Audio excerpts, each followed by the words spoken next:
অনেক অনেক দিন আগের কথা। সবুজ পাহাড় আর নীল নদীতে ঘেরা এক সুন্দর রাজ্য ছিল। সেই রাজ্যের নাম ছিল সোনারপুর।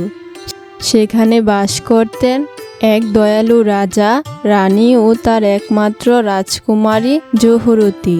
রাজকুমারী জহুরুতি শুধু সুন্দরী ছিলেন না, তিনি ছিলেন খুব দয়ালু আর সাহসী।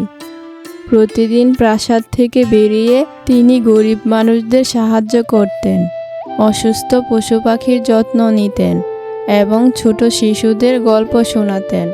তাই পুরো রাজ্যের মানুষ রাজকুমারী জহুরুতিকে খুব পছন্দ করতেন।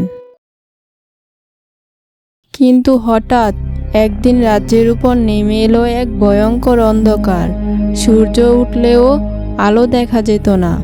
গাছের ফুল শুকিয়ে গেল, নদীর পানি কমে গেল, সবাই ভয়ে কাঁপতে শুরু করলো।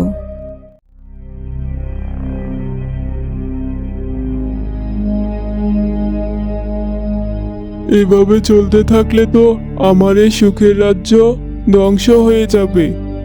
রাজামশাই, আপনি এত হতাশ হবেন না।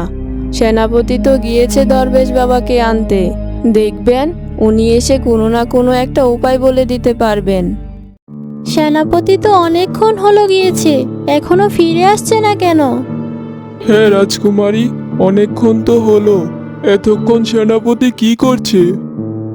এত অধৈর্য হবেন না রাজামশাই, বিপদের সময় আমাদেরকে মাথা ঠান্ডা রাখতে হবে। কিভাবে ঠান্ডা রাখবো বলো? চোখের সামনে এরকম রাজ্য ধ্বংসের পথে কিভাবে সহ্য করব রানী? এই তো এই তো দরবেশ বাবা এসেছে। বাবা, আমার এই সুখের রাজ্যের হঠাৎ এই পরিস্থিতি হলো কেন? আমার প্রজাদের মুখের দিকে আমি তাকাতে পারছি না। এই পরিস্থিতি মোকাবেলা করার একটা উপায় বলে দিন আমাকে। রাজমশাই, আমি যতটুকু বুঝতে পারছি, এই রাজ্যের ওপরে মায়াবী এক জাদুর প্রভাব পড়েছে। এই মায়াবী জাদু কাটানো অনেক কঠিন। মায়াবী জাদু? বাবা, আপনি এই মায়াবী জাদু কাটানোর একটা উপায় বলে দিন। উপায় অনেক কঠিন রানীমা, প্রায় অসম্ভব। যত কঠিনই হোক, আপনি বলুন। এই অন্ধকার দূর করতে হলে আলোর পদ্ম ফুল এনে রাজপ্রাসাদের সামনে রাখতে হবে। কিন্তু সেই ফুল আছে জাদুর পাহাড়ের ভিতরে, সেখানে ভয়ঙ্কর ড্রাগন পাহারা দেয়। ওই পদ্ম ফুল আনা কোনো সাধারণ কাজ না। প্রতি পদে পদে বিভিন্ন পরীক্ষার, বিভিন্ন বিপদের সম্মুখীন হতে হয়। এইসব এইসব আপনি কি বলছেন দরবেশ বাবা? তাহলে কি আমাদের এই সুখের রাজ্য অচিরেই ধ্বংস হয়ে যাবে? না মা, এটা কখনোই হবে না। আমি যাব পদ্ম ফুল আনতে। এইসব তুমি কি বলছো রাজকুমারী? এ কোনো সাধারণ কাজ নয়, তোমার অনেক ক্ষতি হয়ে যেতে পারে। চোখের সামনে এই রাজ্য ধ্বংস হওয়ার থেকে আর কি বা ক্ষতি হওয়ার আছে? আমি যাব, এই রাজ্যে অন্ধকার দূর করে আলো ফোটাবই। কিন্তু রাজকুমারী। রানী, রাজকুমারীকে আটকিও না। তুমি এই রাজ্যের রাজকুমারী। এই রাজ্যের ভালো মন্দের দায়িত্ব তোমার উপরেও বর্তায়। আচ্ছা ঠিক আছে, আমি আর আটকাবো না। কিন্তু রাজকুমারী, তুমি নিজের খেয়াল রেখো। বাবা, মা, তোমরা আমার জন্য দোয়া করো। আমি যেন এই অন্ধকার রাজ্যের আলো ফিরিয়ে আনতে পারি।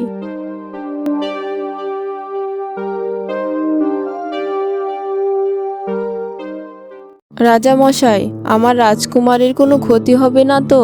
ও যদি আর ফিরে না আসতে পারে, রাজ্য আর রাজকন্যার শোক আমরা সহ্য করতে পারবো তো?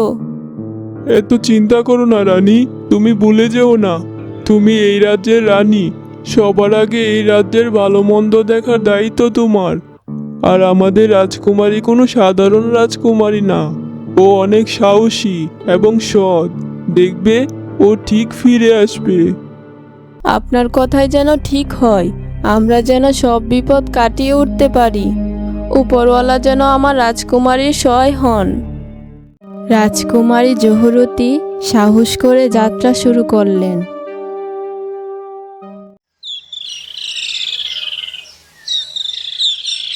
হাঁটতে হাঁটতে তো জঙ্গলের রাস্তায় চলে এলাম, এখনো তো সেই পাহাড়টা দেখতেই পেলাম না। কোথায় সে পাহাড়? রাজকুমারী আর একটু সামনে যেতেই দেখতে পায় একটা আহত হরিণ মাটিতে পড়ে আছে।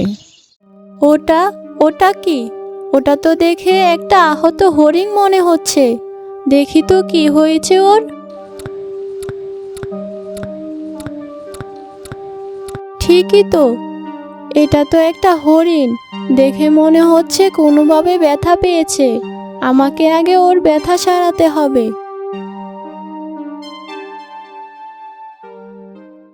কে কে তুমি? আমাকে এভাবে বাঁচালে? তুমি কথা বলতে পারো? হ্যাঁ, আমি কথা বলতে পারি। এটা হলো মায়াবী জঙ্গল, এখানে সব সম্ভব। কিন্তু তুমি এখানে কি করছো?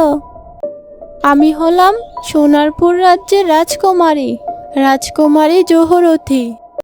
রাজকুমারী জহুরতি হরিণকে সব ঘটনা খুলে বলে। এরপর আলোর পদ্ম ফুল, ওই ফুল নেওয়া তো এত সহজ না। আলোর পদ্ম ফুল নিতে হলে তোমাকে কঠিন কঠিন পরীক্ষা দিতে হবে, আর তোমার প্রাণের ঝুঁকিও রয়েছে। আমি জানি, কিন্তু এছাড়া আমার কোনো উপায় নেই।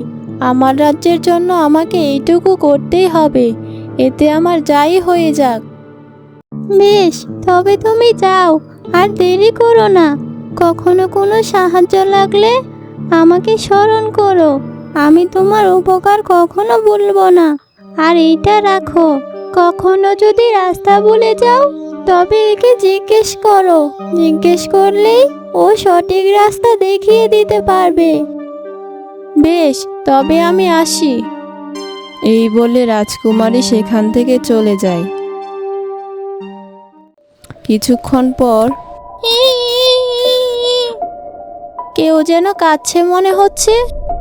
রাজকুমারী ওইখানে গিয়ে দেখতে পায় একটি ছোট পাখি বনে বসে কান্না করছে। ছোট পাখি, তুমি এখানে এভাবে কান্না করছো কেন? কি হয়েছে তোমার? আমি আমার মা আর বোনেদের সাথে এই জঙ্গলে ঘুরতে এসেছিলাম। এখন মা ও বোনদের আর খুঁজে পাচ্ছি না। আমি আমার বাড়ির রাস্তাও চিনি না। এখন আমি কিভাবে বাড়িতে ফিরবো? তুমি এভাবে কান্না করো না। কান্না না করে কি করব? আমি আর আমার মা আর বোনেদের কাছে ফিরে যেতে পারবো না। তুমি কান্না করো না, আমি তোমাকে তোমার মায়ের কাছে ফিরিয়ে দেব। তুমি তুমি কিভাবে আমাকে আমার মায়ের কাছে ফিরিয়ে দেবে? আমি তো আমার বাড়ির রাস্তাই চিনি না। ওইসব নিয়ে তুমি চিন্তা করো না, আমার কাছে তোমাকে বাড়ি ফিরিয়ে দেওয়ার একটা উপায় আছে। হে জাদুর পালক, তুমি আমাদেরকে ছোট্ট পাখির মায়ের কাছে নিয়ে যাও। এক মুহূর্তেই ওই পালকটা হাওয়ায় উড়ে সামনের দিকে এগিয়ে যেতে থাকে। রাজকুমারী ও পাখি তার পিছনে পিছনে যায়। কিছুক্ষণ পর পালক তাদেরকে ছোট পাখির মায়ের কাছে পৌঁছে দেয়। এরপর রাজকুমারী, তোমাকে অনেক ধন্যবাদ। তোমার এই উপকার আমি কখনোই ভুলবো না। এভাবে বলছো কেন? এটা তো মানুষ হিসেবে আমার কর্তব্য। আজকে তোমার জন্য আমি আমার ছানাকে ফিরে পেয়েছি। এই নাও, এইটা রাখো, এইটা তোমার কাজে লাগবে। এই সাধারণ ছুরি দিয়ে আমি কি করব মা পাখি? রাজকুমারী, এইটা কোনো সাধারণ ছুরি না, এইটার এক অদৃশ্য ক্ষমতা রয়েছে। এইটা দিয়ে তুমি পাহাড় সমুদ্র দ্বিখণ্ডিত করতে পারবে, যা তুমি সময় হলেই বুঝতে পারবে। ঠিক আছে মা পাখি, এখন তাহলে আমি আসি। আমার জন্য তোমরা দোয়া করো। হ্যাঁ রাজকুমারী, উপরওয়ালা তোমার উদ্দেশ্য পূরণ করুক। তোমার অন্ধকার রাজ্যের আলো আবার ফিরে আসুক। রাজকুমারী সেখান থেকে চলে যায়। অন্যদিকে রাজপ্রাসাদে রাজামশাই, আমার রাজকন্যা জানি এখন কি করছে, কোথায় কি অবস্থায় আছে কে জানে। আমার যে ভীষণ ভয় লাগছে। রানী, ভয় তো আমারও করছে, কিন্তু অপেক্ষা করা ছাড়া আমাদের তো কোনো উপায় নেই। তুমি এত ভেঙে পড়ো না।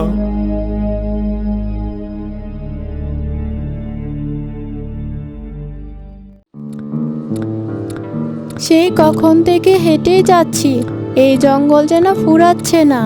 এটা সত্যিই মায়াবী জঙ্গল, চারপাশটায় কেমন যেন রহস্যে ভরা।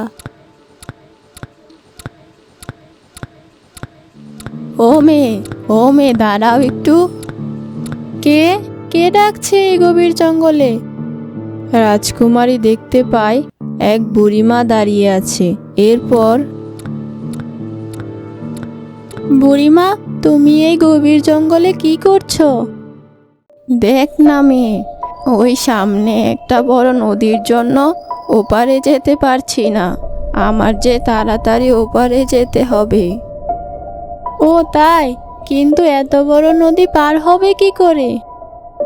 আজকে নদী পার না হতে পারলে আমার যে অনেক ক্ষতি হয়ে যাবে। যে করেই হোক ওই পারে আমাকে যেতেই হবে। আচ্ছা, তুমি এত চিন্তা করো না বুড়িমা, দাঁড়াও, আমি দেখছি কি করতে পারি। একটা উপায় পেয়েছি। মা পাখি তো আমাকে একটা জাদুর ছুরি দিয়েছে, দেখি তো ওটা কোনো কাজে আসে কিনা। মা পাখি তো বলেছে এই ছুরি দিয়ে পাহাড় সমুদ্র সব দ্বিখণ্ডিত করা যায়। এরপর রাজকুমারী ছুরি দিয়ে নদীতে একবার আঘাত করে, সাথে সাথে নদীর মাঝখানে একটা রাস্তা তৈরি হয়। এরপর, এই নাও বুড়িমা, এইবার তুমি নিশ্চিন্তে ওই পারে যেতে পারবে। তোর এই উপকার আমি কখনোই বলবো না, তবে তোকে একটা জিনিস দিতে পারবো। তুমি আবার আমাকে কি দেবে বুড়িমা? এই নে, এটা তোর কাছে রাখ, তোর বিপদে কাজে লাগবে। এই তীর তীর দিয়ে কি করব আমি? এইটা কোনো সাধারণ তীর না, এর এক অদৃশ্য শক্তি আছে যা তোর কাজে লাগবে। এখন তাহলে আমি যাই। ঠিক আছে বুড়িমা, তুমি সাবধানে যেও।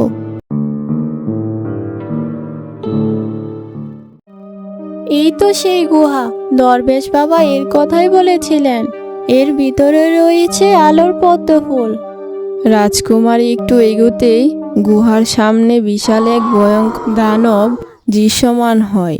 এরপর, কার এত বড় সাহস আমার গুহায় প্রবেশ করার স্পর্ধা দেখায়? আজকেই তাকে শেষ করব। আমি সোনারপুর রাজ্যের রাজকুমারী। আমার অন্ধকার রাজ্যের আলো ফিরিয়ে আনতে তোমার পাহারা দেওয়া আলোর পদ্ম ফুল দরকার। কি?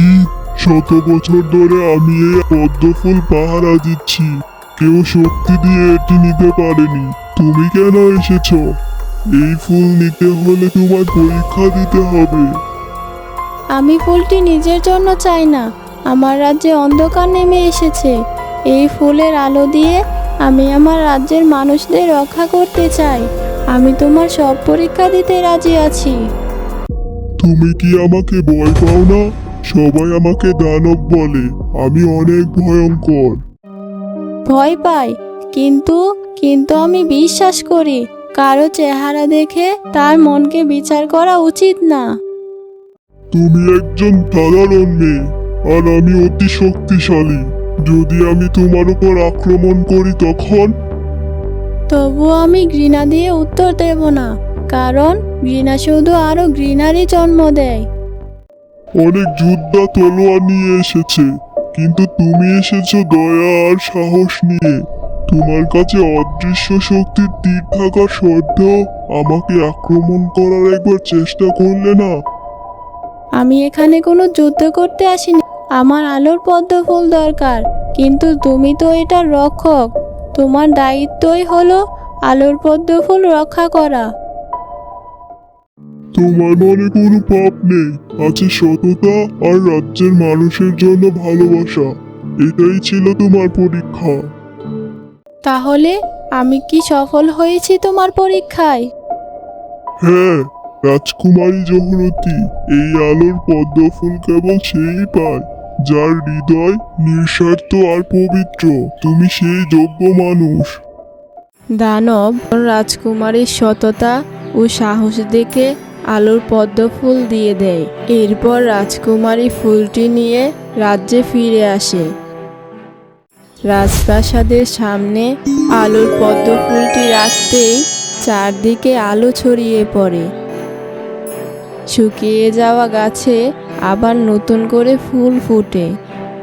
নদী আবার পানিতে ভরে ওঠে আর মানুষ আনন্দে নেচে ওঠে। রাজকুমারী, তোমার এই সাহসিকতাই আজকে এই গোটা রাজ্যকে অন্ধকার থেকে রক্ষা পেয়েছে। বাবা, এই রাজ্যকে কোনো বিপদ থেকে রক্ষা করা এটা আমারও দায়িত্ব। আমি থাকতে এই রাজ্যের কোনো ক্ষতি হতে দেব না। তোমরা শুধু আমাকে দোয়া করো। আমার রাজকুমারী সত্যিই অনেক সাহসী। সেই দিন থেকে রাজকুমারী জহুরতির নাম সারা দেশে ছড়িয়ে পড়ে। তিনি শুধু একজন রাজকুমারী নন, তিনি ছিলেন মানুষের হৃদয়ের রানী।